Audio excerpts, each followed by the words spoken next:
இட எந்தை. எந்தை நித்தியகல்லார் பெருமாள், இடது பக்கத்துல பிராட்டி வச்சிருந்தார். திருவிடவெந்தை நாச்சியாருக்கு அகிலவல்லி நாச்சியார்னு திருநாமம்.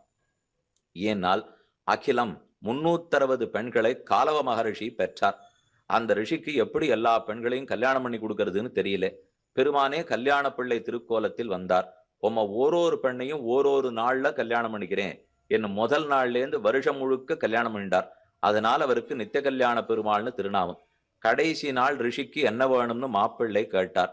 இந்த 360 பேரோட நீ எப்படி குடுத்தனம் பண்ண போறேன்னு எனக்கு தெரியல. அதுதான் எனக்கு இருக்கிற ஒரே கவலை. மொத்த பேரையும் ஓருருவம் கொண்ட பெண்ணாக மாற்றி மகாலட்சுமியையே அப்போதே திருக்கல்யாணம் பண்ணிக்கொண்டு இப்போதும் வாழ்ந்து கொண்டிருக்கிறார். இதுதான் நித்திய கல்யாண பெருமானுடைய சரித்திரம். அந்த பெருமானுடைய திருமார்பில் எப்போதும் மகாலட்சுமி வாழ்கிறாள். நித்திய கல்யாண பெருமானை திருமங்கையாழ்வார் ஆசைப்பட்டார். திருமங்கையாழ்வார்